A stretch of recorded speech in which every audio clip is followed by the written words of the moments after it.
तो हेलो दोस्तों, झारखंड के हर डिप्लोमा स्टूडेंट का दोस्त पॉलिटेक्निक वाला फिर से हाजिर है एक नए टॉपिक के साथ में। और आज हम लोग कवर स्टार्ट करेंगे 2.5 जो कि है प्रोजेक्ट एग्जीक्यूशन प्लान, और उसके आगे के तो सब टॉपिक्स जो भी इसमें है, ठीक है। तो प्रोजेक्ट एग्जीक्यूशन प्लान आप पढ़ के क्या समझ रहे हो? प्रोजेक्ट तो सबको पता है, कोई भी नया चीज को बनाया जाता है उसको प्रोजेक्ट बोलते हैं। एग्जीक्यूशन बोलते हैं मतलब कि ना, जब आप अपने प्लान को एक्शन में लाते हो, एग्जीक्यूट करते हो, ठीक है, एग्जीक्यूशन। और कैसे एग्जीक्यूट करना है उसका पहले प्लान तैयार करते हो, रणनीति तैयार करते हो कि अपने प्लान को हमको कैसे एग्जीक्यूट करना है। उसी के बारे में आज बात करेंगे, ठीक है। तो project execution plan is a main document. ये एक क्या होता है? डॉक्यूमेंट होता है, एक मेन डॉक्यूमेंट होता है जो जिसमें ना जो मेन आउटलाइंस क्या होता है, इसमें क्या चीज मेंशन होता है कि भाई तू अपने प्लान को एक्शन में कैसे लाएगा। बोले तो इम्प्लीमेंट कैसे करेगा, जब तेरा काम होगा तो उसको सुपरवाइज करेगा, मतलब मॉनिटर कैसे करेगा, देख रेख कैसे करेगा, उसका उसके ऊपर नजर कैसे रखेगा, और किस तरह से तुम अपने प्रोजेक्ट को मैनेज करेगा। It serve as a guide. और ये जो डॉक्यूमेंट है वो डॉक्यूमेंट तुमको गाइड करेगा ताकि तुम अपने प्रोजेक्ट को सारे एक्टिविटीज को किस तरह से कैरी करता है। और इसको कैरी करने के लिए, सही तरीके से प्रोजेक्ट के हर एक एक्टिविटीज को कैरी करने के लिए जो आप मेन डॉक्यूमेंट तैयार करते हो, इस डॉक्यूमेंट के अंदर चार सब प्लान्स आते हैं, चार और प्लान्स आते हैं उसके अंदर।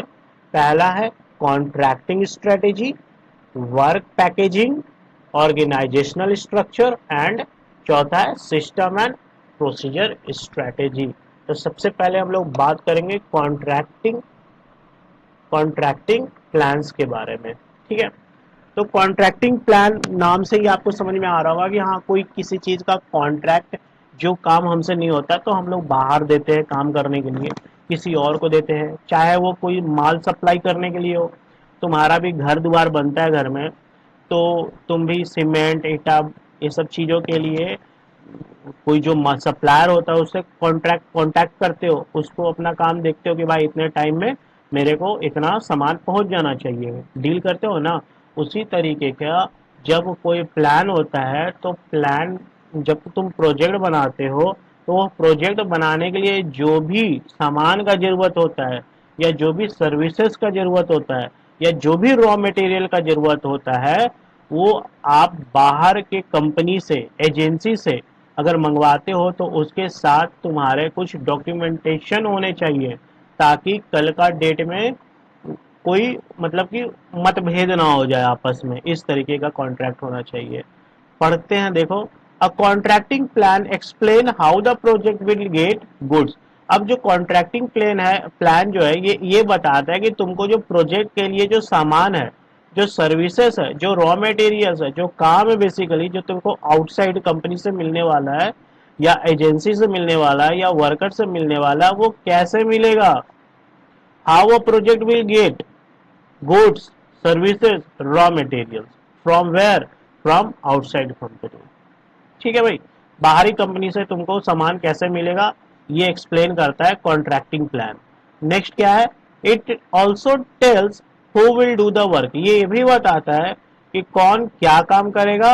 How they will be chosen, और उसको कोई भी कॉन्ट्रैक्टर को चुना कैसा जाएगा। तुम्हारे पास भी तो कोई भी सामान, मान लो घर बनाता है तो कोई सामान का जरूरत होता है तो लाखों, मतलब बहुत सारे दुकान है, लेकिन तुम उसको चूज कैसे करते हो? तो चूज करने के लिए तुम सारे दुकान में जाते हो, जो तुमको सस्ता में और बेस्ट मटेरियल देगा उसको तुम चूज कर लेते हो। तो यहाँ पे कैसे चूज किया जाता है? यहाँ पे देखो, नीचे हम लोग पढ़ेंगे, यहाँ पे बिड किया जाता है, बोली दिया जाता है, यहाँ भाई जो कम दाम बन लगाए उसको हम लोग चूज कर लेते हैं, या फिर तुम्हारा कोई जान पहचान का उसको डायरेक्टली चूज कर लेते हो। तो यही कॉन्ट्रैक्टिंग प्लान ही तुमको बताएगा कि how they will chosen, chosen कैसा किया जाएगा, कैसे चुना जाएगा, और उसको चुनने के बाद उसको कौन सा टर्म्स एंड कंडीशन के तहत उससे एग्रीमेंट साइन कराया जाएगा, ठीक है। नेक्स्ट हम लोग बात करते हैं main part of contracting plan का। मेन पार्ट क्या है भैया? कॉन्ट्रैक्ट प्लान जब भी हम लोग करते हैं तो उसमें ये चीज देखते हैं कि तुम्हारा टास्क या तुम्हारा मटेरियल का क्या हो, लिस्ट तैयार किया जाता है। पहला है सेलेक्ट सप्लायर, उसके बाद सप्लायर को सेलेक्ट करना है। कैसे? बोली लगा के, बिड करके, या तुम्हारा कोई चॉइस है उसको डायरेक्ट सेलेक्ट कर लेते हैं, जो सस्ता और बेस्ट सामान दे उसको चुन लेते हैं। नेक्स्ट क्या? Set a budget for a contract. अब कॉन्ट्रैक्ट से जितना भी सामान तुम ले रहे हो उसका बजट पहले ही सेट कर लेने का। अब तुम वो बोलने के टाइम में तुम वो बोल दिया कि ठीक है हम इतना पैसा में काम करेंगे, और जब काम करके देने लगा तो वो किचिर किचिर करने लगा कि भाई मेरे को ज्यादा चाहिए, तो वैसा दिक्कत ना हो, इसीलिए एग्रीमेंट में पहले से ही मेंशन कर दिया जाता है कि इतने पैसे में मेरे को काम करके देना है भाई। नेक्स्ट क्या है? Decide deadlines for signing contracts and completing the work. उसमें ये भी मेंशन रहेगा कि कितने समय में तेरे को सामान पहुंचा देना है और कितने टाइम तक तेरे को काम वहां पे खत्म कर लेना है अपना। नेक्स्ट क्या है? Choose the type of contract. अब जैसे कॉन्ट्रैक्ट चुनेगा तो उसका जो पेमेंट होगा फिक्स्ड प्राइस होगा, या फिर जैसे जैसे काम होता रहेगा वैसे वैसे फिक्स करना है, वो सारा कुछ मेंशन होना चाहिए। नेक्स्ट क्या? Keep an eyes on contracts work. Contractor जब आता है अपना काम करता है तो उस पर नजर रखने का कि जो कॉन्ट्रैक्टर है वो सही तरीके से एक गाइडेड तरीके से काम कर रहा है कि नहीं कर रहा है, क्योंकि इसका काम तुम्हारे प्रोजेक्ट के गोल पे अफेक्ट करता है भाई। अब प्रोजेक्ट के गोल पे अफेक्ट करेगा मतलब पूरा का पूरा प्रोजेक्ट वो बर्बाद हो सकता है, इसलिए हमेशा इस पे क्या रखने का? नजर रखने का है। नेक्स्ट हम लोग बात करते हैं भाई कॉन्ट्रैक्ट प्लान बनाना क्यों जरूरी है, क्यों एग्रीमेंट बनाते हैं भाई हम लोग, ताकि वो अपना हम लोग टेंशन फ्री रहे। अब एग्रीमेंट साइन है तो किसी टाइप का कंफ्यूजन है नहीं, उसको भी पता है कि मेरे को कब कैसे कब करना है, और अगर हम नहीं करेंगे तो उसमें पेनल्टी क्या होगा। देखो क्यों जरूरी है। A contracting plan helps make sure that everything need from outside is handled properly and supports the project goal. अब उन लोग कॉन्ट्रैक्टिंग प्लान ये हेल्प करता है, मेक श्योर करता है कि सारे एवरीथिंग नीड फ्रॉम आउटसाइड, जो भी बाहर से चीजें आने वाली है वो हैंडल प्रॉपरली, वो अच्छे से प्रॉपरली हैसल फ्री हैंडल हो जाए। Helps everyone understand their roles and what is expected. अब जिससे जो भी एक्सपेक्टेड है, जो हर किसी को अपना रोल्स एंड अपना रिस्पॉन्सिबिलिटी पता है, समझता है, इससे पैसे भी बचते हैं। अब कोई प्रॉब्लम होता है या फिर सप्लायर को लेकर के कुछ डिले वगैरह होता है तो वो आपका प्रॉब्लम नहीं होता है, ठीक है, वो कॉन्ट्रैक्ट का प्रॉब्लम है, कॉन्ट्रैक्टर उसको दूर करेगा। तो ये आपका सर से हट जाता है, avoid problems with suppliers and delay.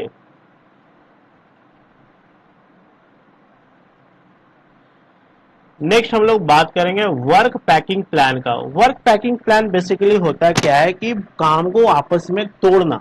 जैसे कि तुमको मान लो कोई बड़ा काम सौंपा गया और 20 लोग दिए गए, अब 20 बड़ा काम है, तो अब तुम क्या किया ना कि 20 लोग का दो दो का 10 टीम बना लिया, और हर किसी को काम को भी तोड़ दिया, बोला तुम ये काम कर, तुम ये काम कर, तुम ये काम कर, तुम ये काम कर, और हर बंदे को उसका रूल्स और रेगुलेशन, सेफ्टी मेजर, प्रोसीजर सारा कुछ समझा दिया, ठीक है। तो वर्क पैकिंग प्लान में बेसिकली क्या होता है कि काम को छोटे भाग में तोड़ करके अपना छोटे छोटे टीम्स को दे देना। Work the work packing plan is a simple step by step plan that help manage and organise work project work. काम को कैसे मैनेज करना है और काम को कैसे ऑर्गेनाइज करना है, इसका क्या होता है? स्टेप बाय स्टेप प्लान होता है। इसी प्लान को हम बोलते हैं भैया वर्क पैकिंग प्लान। अब होता क्या है, it breaks the project into smaller part. काम प्रोजेक्ट को छोटे छोटे पार्ट में तोड़ देने का, और make sure is work is done safely, quickly and correctly, और टीम्स को दे देने का ताकि वो काम सेफली हो, क्विकली हो और करेक्टली हो।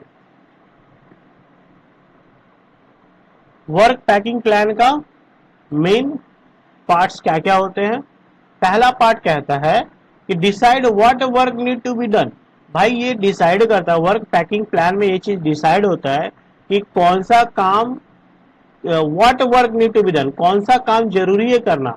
भाई जब तेरे को प्रोजेक्ट मिला था बड़ा वाला और तुम दो दो लोग लगा करके ऐसा 10 टीम बनाया था, तो तुम देखा था ना कि कौन कौन काम करना जरूरी है। जरूरी नंबर 1 काम होगा तुम इसको दे दिया होगा, जरूरी नंबर 2, जरूरी काम नंबर 3, इस तरीके से 10 जरूरी काम निकाला होगा और हर एक टीम को दे दिया होगा। तो हर एक काम क्या है, तुमको पहचानना पड़ेगा कौन कौन सा काम जरूरी है। तो decide what work need to be done, कौन सा काम करना जरूरी है, नेक्स्ट क्या है, decide who will do the work, उस काम को कौन करेगा, क्या टूल्स यूज करेगा या क्या मटेरियल यूज करेगा। Decide when the work will be done, कब करना है, उसको सेफ्टी रूल्स के रेगुलेशन के बारे में बताना है ताकि ये जो बंदा है वो उसको कोई दिक्कत ना हो, वो सेफ रहे। नेक्स्ट क्या, explain how the work should be done, और इसको ये भी बताना है कि तुमको ये काम जो है वो किस तरीके से करना है, बोले तो स्टेप बाय स्टेप प्रोसेस उसको समझाना है। अगर किसी टाइप का रिस्क है तो उसको कैसे हैंडल करना है ये भी बताता है। नेक्स्ट क्या है, कीप ट्रैक ऑफ प्रोग्रेस, और जैसे जैसे तुम्हारा काम, जैसे काम नंबर 1, काम नंबर 2 ये दे गया था, काम नंबर 3, तो जिस तरीके से तुम्हारा काम आगे को बढ़ रहा है तुमको उसको क्या करना भैया, ट्रैक करते रहना है, ठीक है, नजर रखना है। अब जो काम को जो छोटे छोटे भाग में तोड़ करके अलग अलग टीम को दिए हो, इससे क्या इंपॉर्टेंस मिलता है, the work packing plan help everyone understand the work, इससे ये पता चलता है कि सारे टीम को पता होता है कि मुझे कौन सा काम करना, किस तरह से स्टे सेफ रहता है और किस तरह से हमारे प्रोजेक्ट को खत्म करना है, वो भी प्रॉपरली तरीके से। Make task clear and avoid confusion, किसी को कोई कंफ्यूजन नहीं होता है और सबको अपना टास्क क्लियर होता है कि वर्क सेफ। अगर सेफ्टी मेजर समझा देते हो तो वर्कर भी क्या होता है, सेफ महसूस करता है, इससे तेरा समय, तेरा एनर्जी और सेव होता है और रिस्क भी रिड्यूस होता है।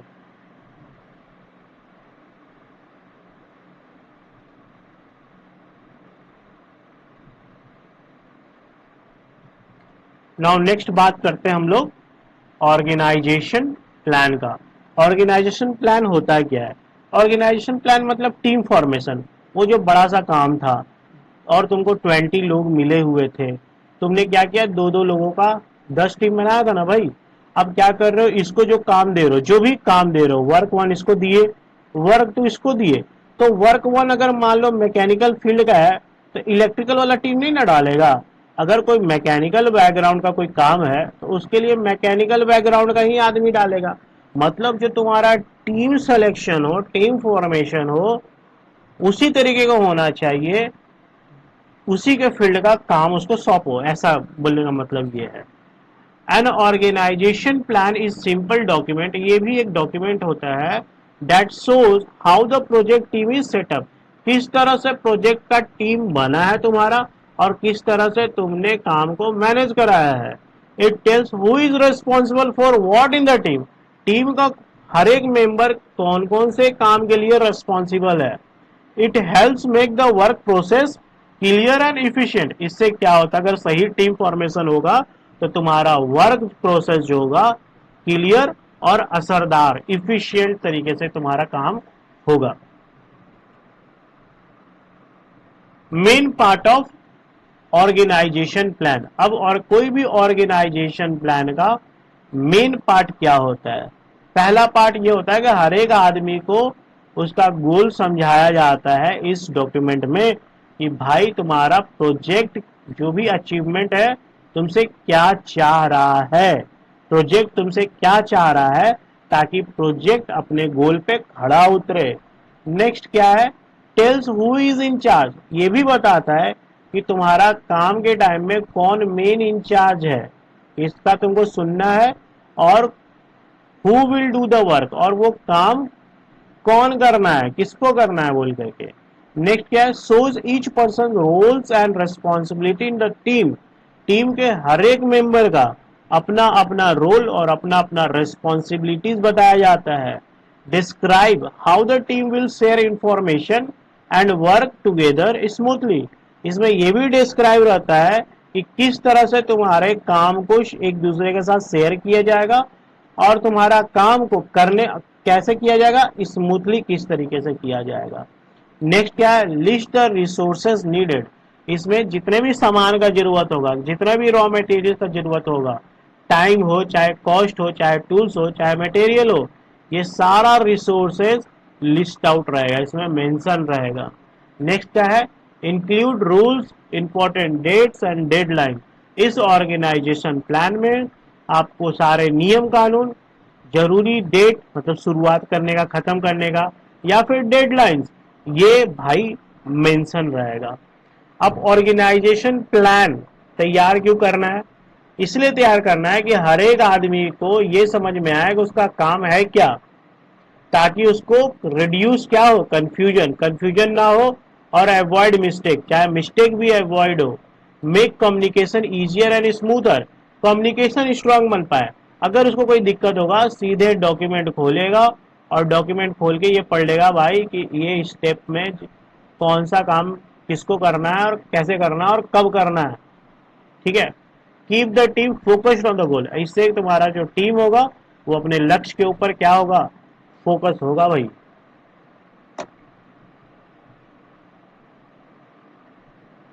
नेक्स्ट हम लोग बात करते हैं सिस्टम एंड प्रोसीजर प्लान के बारे में। सिस्टम एंड प्रोसीजर प्लान है क्या? A system and procedure plan is a guide, ये भी एक गाइड की तरह है, that shows how to do the task in a project by following proper step by step and rules.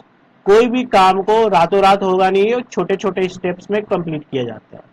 ठीक है, हर एक स्टेप किस तरीके से करना है, कब करना है, क्या सेफ्टी मेजर है, ये सारा इस प्रोसीजर प्लान में मेंशन रहेगा। It helps make sure the work is done properly, और इससे मेक श्योर होता है कि तुम्हारा जो काम हो वो प्रॉपरली हो, समय पे हो, and in the same way every time, और हर तरीके का हर स्टेप का काम अपने अपने समय पे, निर्धारित समय पे कंप्लीट हो जाए। अब भाई इसका मेन पार्ट क्या क्या होता है, इससे ये मेन पार्ट है कि give clear step to complete the task, कोई भी टास्क का कोई भी स्टेप हो उसको किस तरह से खत्म करना है इसका मेंशन, क्लियर स्टेप मेंशन रहता है। दूसरा, tell what each person job and responsibility, हर एक टीम मेंबर का, हर एक इंसान का रिस्पॉन्सिबिलिटीज, उसका जॉब, वो भी क्या होता है, मेंशन होता है इसमें। नेक्स्ट क्या है, लिस्ट द टूल्स, सॉफ्टवेयर और materials needed to do the work, उसको वो काम करने के लिए उसको कौन सा टूल रिक्वायरमेंट रहेगा, या कौन सा सॉफ्टवेयर रिक्वायरमेंट रहेगा, या फिर मटेरियल कौन सा रिक्वायरमेंट रहेगा, ये भी अपना प्रोसीजर प्लान में ही मेंशन होता है। ठीक है, नेक्स्ट क्या है, provides important rules to make sure the work is safe and of good quality, मतलब इस प्रोसीजर प्लान में अगर कोई रिस्क है, अगर कोई प्रॉब्लम है, तो वो भी दिखेगा कि अगर तुम यहां से काम करोगे तो इस तरीके का तुमको करना है, रूल्स लिखा रहेगा, नियम लिखा रहेगा कि इस तरीके का करना है, ताकि तुम्हारा काम सेफली हो और तुम भी सेफ रहो और तुम्हारा काम का क्वालिटी भी बढ़िया रहे। नेक्स्ट क्या है, explain how to check and report the progress, जिस तरीके से तुम काम में आगे बढ़ोगे, अपना काम को किस तरह से तुमको ट्रैक करना है और किस तरह से तुमको रिपोर्ट करना है अपने ऊपर वाले अधिकारी को, ये सारा चीज इसमें मेंशन रहता है। नेक्स्ट है, helps in finding and solving problems, अब प्रोसीजर प्लान को देख करके आप पता कर पाओगे कि अगर कोई प्रॉब्लम हुआ है तो कहां पे हुआ है, और उसको सॉल्व करने में भी प्रोसीजर प्लान मदद करता है। जरूरी क्यों है भाई? जरूरी इसलिए कि everyone know their what to do, क्या करना है, इससे समय बचता है, काम भी फास्ट होता है और इसका काम का क्वालिटी भी बढ़िया होता है। अगर कोई मिस्टेक है तो उसको रिड्यूस होने का चांस ज्यादा होता है, मतलब मिस्टेक कम होता है इसमें।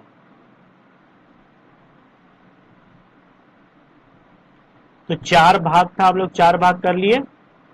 ठीक है, प्रोजेक्ट एग्जीक्यूशन प्लान में चार भाग था, कॉन्ट्रैक्टिंग, तो ये चारों भाग आज हम लोग खत्म कर लिए। ठीक है, अगले वीडियो में हम लोग क्या करेंगे, आगे बढ़ेंगे, बोले तो 2.10 से हम लोग आगे बढ़ेंगे ना, टीपीएम से करेंगे। चलो, ठीक, बाय।